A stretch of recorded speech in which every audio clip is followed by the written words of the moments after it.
Buonasera e benvenuti a questa edizione di TG Sicilia, i titoli del nostro telegiornale. Casa di riposo Lager a Caltanissetta, anziani sedati e abbandonati a rischio della loro incolumità. La struttura è stata sequestrata, in 4 sono finiti in manette. Agricoltori in ginocchio a causa della siccità. La regione dichiara lo stato d'emergenza e il manager Dario Cartabellotta nominato commissario straordinario. Il giallo del falegname morto sulla neve Carnival alle Bahamas. La moglie di Alfio Torrisi chiede la verità sul decesso del marito. Violenza e botte quando nessuno parlava di femminicidi. A TG Sicilia la drammatica testimonianza di una donna che subiva maltrattamenti in casa e che 40 anni fa ha trovato il coraggio di fuggire prima di restare vittima del coniuge. A Catania ancora corse di cavalli clandestini con fantini incappucciati che sparano colpi di pistola in aria. Ancora un no a Palermo per l'asilo di Brancaccio intitolato a Don Pino Puglisi, un pessimo esempio per uno dei quartieri più difficili di Palermo. Calcio, il Catania cerca la svolta di una stagione al momento avara di soddisfazioni, trasferta di Taranto e soprattutto il ritorno di Coppa Italia contro il Rimini saranno partite decisive allo Iacovone, trasferta vietata ai tifosi rossazzurri.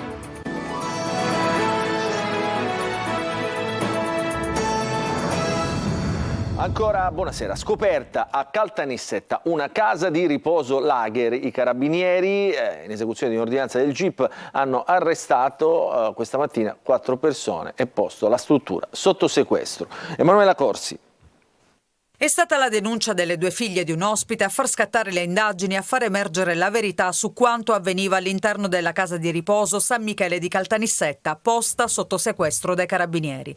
Ad insospettire le 2 donne i comportamenti della proprietaria e del personale e le condizioni in cui spesso trovavano la madre, che si presentava sempre in maniera indecorosa, maleodorante, piena di urina, vestita con abiti inadeguati alla stagione. Una volta l'anziana si era presentata con una vistosa ecchimosi al volto e lamentava un forte dolore alla spalla. In diversi episodi inoltre era apparsa ai parenti e agli altri ospiti assopita e assente, cosa che faceva sospettare ai familiari l'utilizzo di farmaci tranquillanti. Da qui la denuncia ai carabinieri che nel giugno 2023 hanno avviato le indagini grazie alle quali è emersa la presunta conduzione illecita dell'attività di assistenza. 4 le persone arrestate, 3 delle quali appartenenti allo stesso nucleo familiare, indagate a vario titolo per sequestro di persona, esercizio abusivo della professione sanitaria e abbandono di incapaci. Nella casa di riposo, ora affidata ad un amministratore giudiziario, erano presenti 30 anziani. Per ciascuno di loro veniva pagata una retta mensile di circa 1.000 euro, un importo che avrebbe dovuto giustificare la qualità dell'assistenza. Gli anziani, invece, secondo quanto emerso, sarebbero stati abbandonati anche per diverse ore, nonostante le loro richieste di cura, ponendoli in una situazione di grave pericolo per la loro incolumità personale, senza adeguata assistenza, soprattutto notturna. 4 di loro, a causa delle mancate attenzioni da parte del personale della casa di riposo, avrebbero riportato gravi lesioni personali. Una paziente era andata incontro a sepsi perché non le era stata curata un'infezione delle vie urinarie. Un'altra aveva riportato un trauma cranio-facciale dopo essere caduta dal letto per le convulsioni.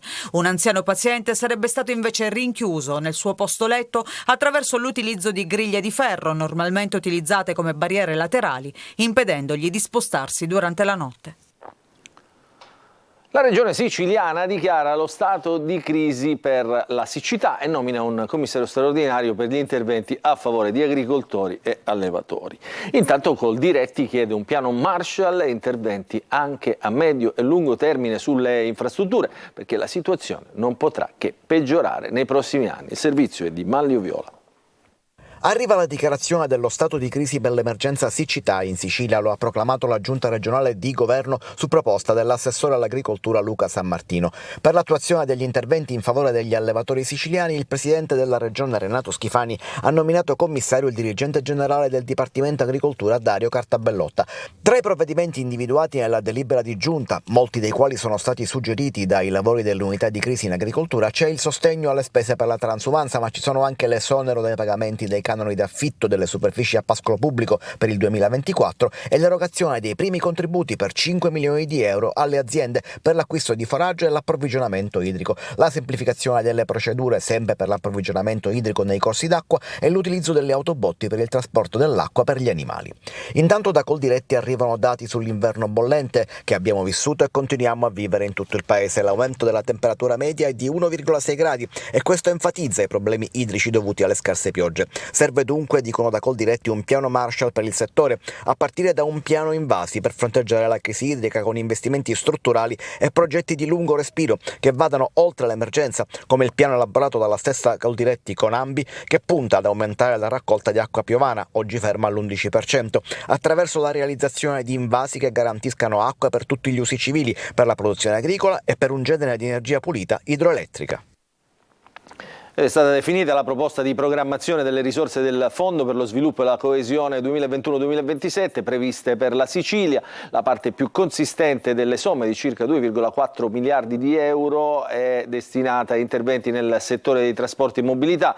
Di questi 1,3 miliardi di euro saranno da destinare al cofinanziamento per il ponte sullo Stretto. Per l'ambito ambiente e risorse naturali sono stati programmati invece 2,1 miliardi di euro. E sono 8 dei 18 manager della sanità nominati nei giorni scorsi dal governo Schifani hanno in corso procedimenti penali, e quanto emerge dalla seduta della Commissione Affari Istituzionali dell'Assemblea Regionale Siciliana, che stamattina si è riunita per l'esame dei curricula. Per regolamento la Commissione adesso deve dare parere sulle nomine entro 30 giorni. Il timer scatterà dal momento in cui avrà ricevuto dal governo le risposte agli approfondimenti richiesti. Adesso cambiamo argomento.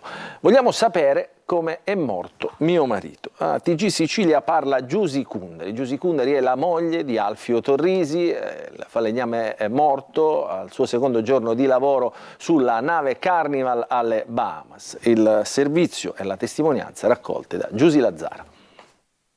Ma noi fino ad oggi non sappiamo come è morto mio marito? E vogliamo sapere anche perché è stata messa giornali e segatura dentro il corpo di mio marito. Cioè voglio sapere che...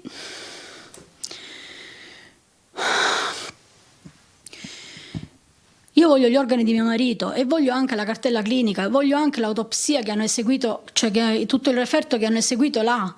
Giusy Kunderi non si arrende e chiede verità per suo marito, Alfio Torrisi, morto il 14 ottobre del 2023 al suo secondo giorno di lavoro sulla nave da crociera Carnival ormeggiata alle Bahamas. Era stato assunto come falegname. Mio marito è partito per andare a lavorare, per guadagnare qualcosa in più. Mio marito ha sempre lavorato e noi siamo persone umili e si vive di quello che c'è. Non era la prima volta che partiva. L'uomo viene stroncato da un malore dopo ore sotto il sole al primo piano del ponte della nave. Il soccorso non è stato subito, l'infermeria di bordo era chiusa, il medico non era presente lì subito. Nel frattempo mio marito si sentiva sempre più, cioè era svenuto, così mi hanno detto, e sempre più aveva questi tremori. Mio marito doveva essere trasportato con l'elisoccorso a Miami, negli Stati Uniti, nell'ospedale, ma non è avvenuto mai. I legali Berretta e Fiumefreddo hanno già fatto richiesta dei vetrini e delle analisi che sarebbero state effettuate nell'ospedale delle Bahamas, ma ancora nessuna risposta. Perché non li hanno mandati? Perché non li mandano? Cioè cosa stanno aspettando? Non sappiamo ancora di che cosa è morto. E adesso ascoltiamo un'altra testimonianza, quella di Lucia, vittima di un marito violento 40 anni fa, quando ancora non si sentiva parlare di femminicidi. Lei dice: mio marito era un demonio, io subivo botte e stavo zitta, oggi sfortunatamente sono viva, ma potevo essere una di quelle vittime. Il servizio è di Desiree Ferlito. Un demonio capace a tutto. Io mi stavo zitta, credimi Daisy, lo guardavo in silenzio, subivo le botte, non ci sapevo rispondere perché mi ammazza questo, e mi stavo zitta. Lucia è l'ex vittima di un marito violento, oggi donna libera. Ci siamo conosciuti da ragazzini, era il mio primo fidanzatino ed ero felice. I soprusi iniziano 40 anni fa, quando ancora si parlava poco di violenza sulle donne, quando lasciare un marito voleva dire disonore per la famiglia. Una volta questa cosa non c'era. Non era come i tempi di oggi che tu non stai bene con una persona, la lasci, te ne vai. Allora non c'era questa usanza. Una storia di disperazione e dolore, perché Lucia il dolore di quelle botte lo sente ancora addosso e scoppia in lacrime più volte durante il suo racconto. Oggi mi pento del mio carattere perché ho subito sempre. Lucia oggi sente parlare di violenza contro le donne in TV e ha trovato il coraggio di raccontare la sua storia dopo molto tempo. Se qualcuno mi avesse aiutata sarei riuscita a lasciarlo prima e invece ho pensato che l'unica via di fuga fosse ucciderlo prima che uccidesse me. Io avevo la paura di dormire la notte quando lui rientrava e quindi stavo sempre allerta perché avevo paura, diciamo, che sa questo che ci prende e mi può uccidere, quindi stavo sveglia. Lucia ha trovato poi con l'aiuto della sua famiglia il coraggio di fuggire da quella casa, ma i segni di quella violenza li porta ancora addosso. Addirittura una volta, mi ricordo, mi ha ammazzato, ma sai che vuol dire? Ho perso, penso, no, io non ci vedo, no.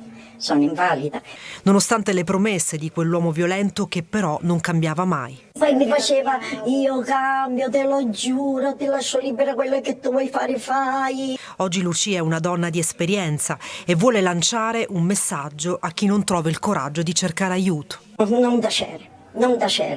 Dirlo direttamente a un genitore, a qualcuno, oppure alle forze dell'ordine, denunciare. Ed è stato erogato a Messina per la prima volta il microcredito di libertà ad una donna vittima di violenza. Le consentirà un riscatto sociale, a seguirla il centro antiviolenza Eva Luna. Ci racconta tutto Francesco Triolo.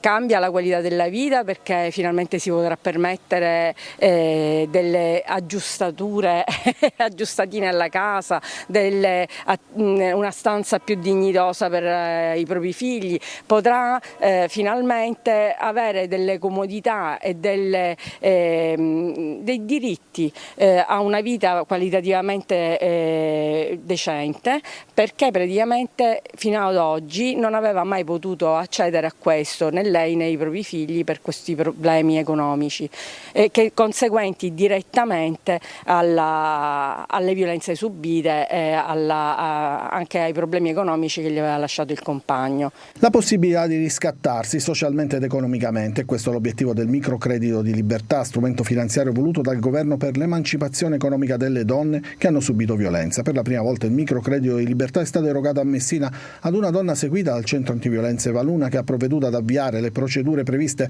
dall'ente nazionale del microcredito, e grazie a Salvo Pappalardo, vice direttore referente del servizio microcredito della Caritas diocesana di Catania, la donna ha ottenuto questo finanziamento. La speranza è quella che adesso possa trovare un'attività lavorativa stabile, perché fino ad ora ha attivato un tirocinio formativo, stiamo cercando di attivarle un altro tirocinio, ma speriamo che nel breve periodo possa trovare un'attività in cui impegnarsi con continuità, perché la signora ha tante capacità e quindi speriamo che diventi autonoma, ma questo sicuramente ha dato una grande spinta alla sua autostima e alla sua voglia ancora di, come dire, emanciparsi ancora di più da questa situazione di violenza.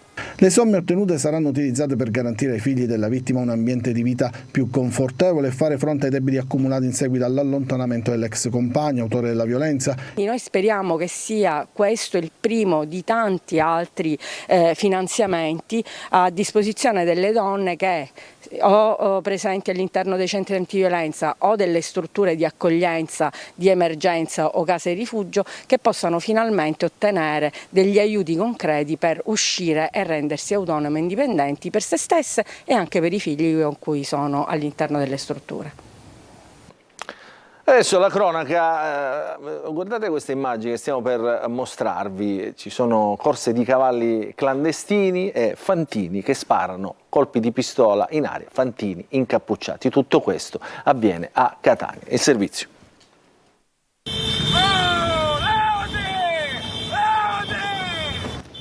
Corsa clandestina con tanto di colpi di pistola nelle strade extraurbane di Catania. Lo vediamo in questo filmato girato sul web, rimasto solo per poco tempo.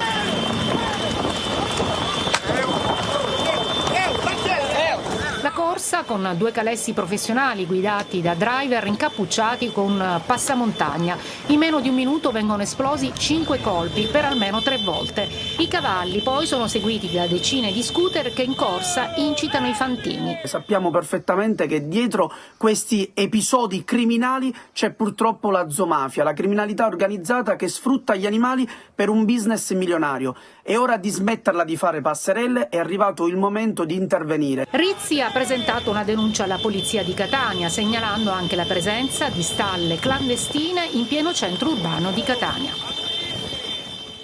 E sempre a Catania una cartoleria del quartiere San Cristoforo era stata trasformata in una sala giochi abusiva con 2 slot machine prive dei nulla osta per la messa in esercizio rilasciati dall'Agenzia delle Dogane e dei Monopoli. Lo ha scoperto la polizia, che ha sequestrato gli apparecchi illegali, e il titolare è stato sanzionato per un importo complessivo di circa 22.000 euro. Adesso parliamo di mobilità sostenibile. Catania accelera e dà il via libera ai lavori per la pista ciclabile in via Domenico Tempio. Previsti 2 mesi di disagi per gli automobilisti soprattutto. Già in vigore un piano viario alternativo per fronteggiare l'emergenza. Tonino De Mana. La pista ciclabile al centro, l'asfalto delle 2 carreggiate, il nuovo impianto di pubblica illuminazione ed il rinnovato look dei marciapiedi possono bastare per sopportare 2 mesi di disagi in via Domenico Tempio, strategico asse viario che collega il centro di Catania con la zona sud. Il sindaco Trantino scommette sulla mobilità sostenibile e lo fa con un progetto coraggioso che richiede sforzo, organizzazione e qualche sacrificio. E sono già all'opera i mezzi che stanno scarificando la via Domenico Tempio, primo passo per gli interventi da effettuare al centro della carreggiata dove sorgerà la pista ciclabile. Un sacrificio necessario per raggiungere un grande risultato. I pali della pubblica illuminazione, che al momento si trovano al centro della carreggiata, verranno rimossi. Ci saranno dei nuovi sistemi di illuminazione che verranno implementati ai margini della carreggiata, sui marciapiedi tra l'altro che sono già completi. I lavori avranno un forte impatto sulla viabilità in un tratto già caotico e per questo motivo si stanno adottando le misure necessarie per alleviare i disagi.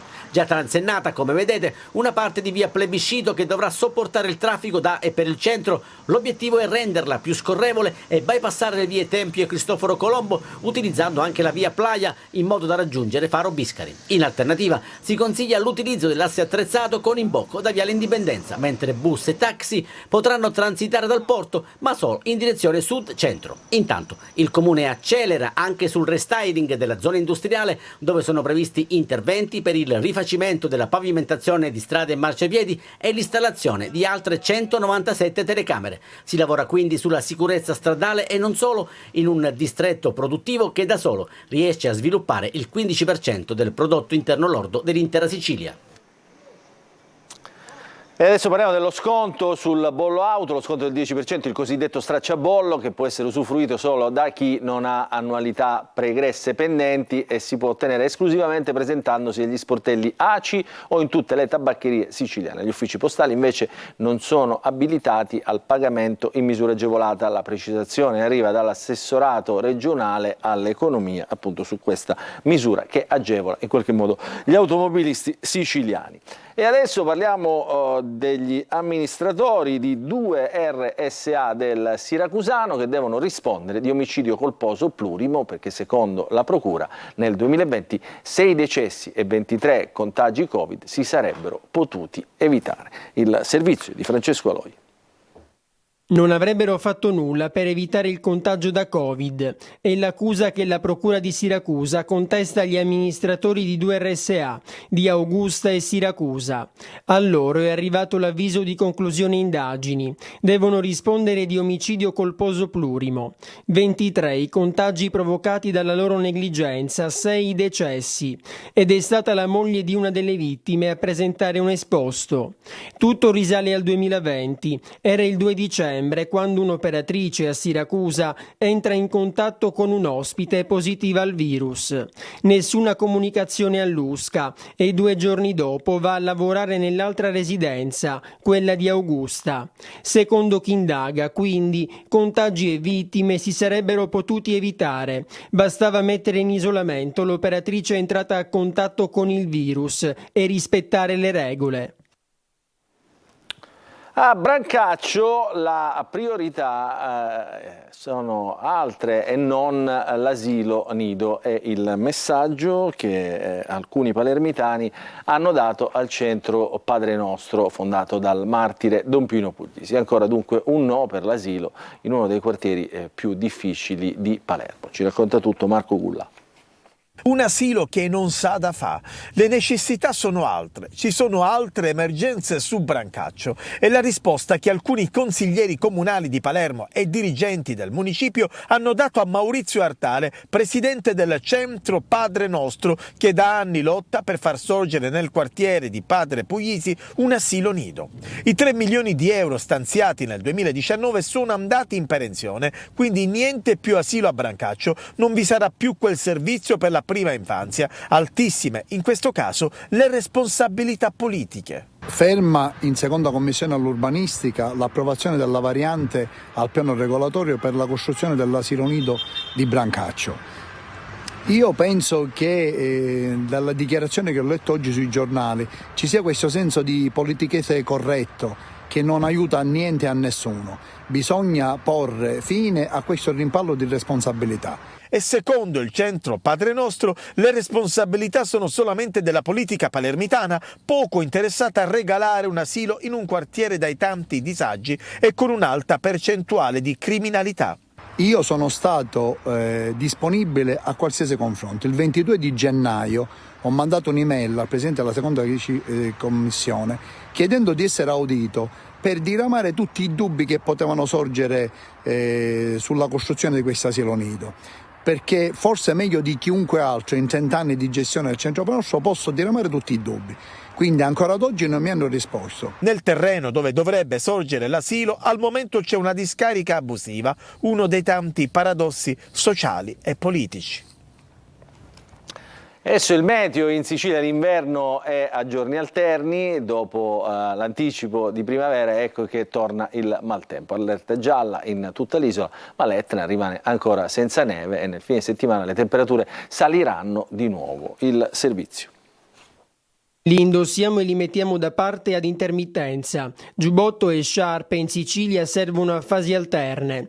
L'anticipo di primavera fino a qualche giorno fa. Adesso il tempo ci ricorda che siamo in inverno. Stiamo vivendo una stagione invernale decisamente sottotono sulla Sicilia, contesto climatico che è stato quasi sempre mite e secco, con pochissime precipitazioni. Tutta la Sicilia è colorata di giallo, un livello di allerta basso. Quanto basta però per portare nuvoloni e pioggia. In queste ore sta transitando una modesta perturbazione, un modesto impulso instabile che porta qualche precipitazione e anche qualche nevicata a quote superiori ai 1500-1800 metri. Nonostante tutto però questo sembra essere un inverno nero per l'Etna e non solo in senso figurato. Poca neve anche in montagna alle alte quote, l'Etna che è rimasto quasi sempre spoglio di neve. Da San Giovanni Licuti ad Ortigia, lo scorso weekend c'era chi è andato al mare. Pazzia per qualcuno, normalità per qualcun altro più temerario. Il meteo di adesso però non lo permette. In alcune zone dell'isola è previsto anche il vento.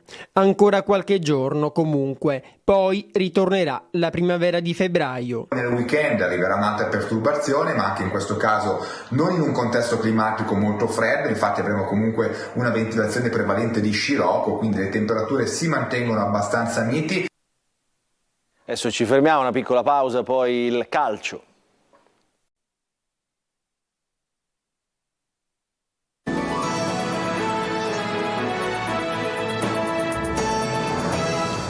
Bentrovati nella seconda parte del nostro TG Sicilia, parliamo di calcio, parliamo del Catania che si gode la vittoria contro la capolista Juve Stabia, però pensa già al futuro. La trasferta di Taranto e soprattutto la partita di ritorno di Coppa Italia contro il Rimini sono due tappe che diranno se i rossazzurri possono dare una svolta alla loro stagione fino ad ora deludente. Marco Carli. E adesso vietato guardare al passato. A rammarico di quello che poteva essere non è stato, perché la partita con la Juve Stabia, che ha rilanciato il Catania, ha dimostrato che i rossazzurri non sono da seconda metà della classifica, come finora però è stato. Il passato, errori compresi, non si cancella, ma adesso contano realmente il lavoro e il futuro.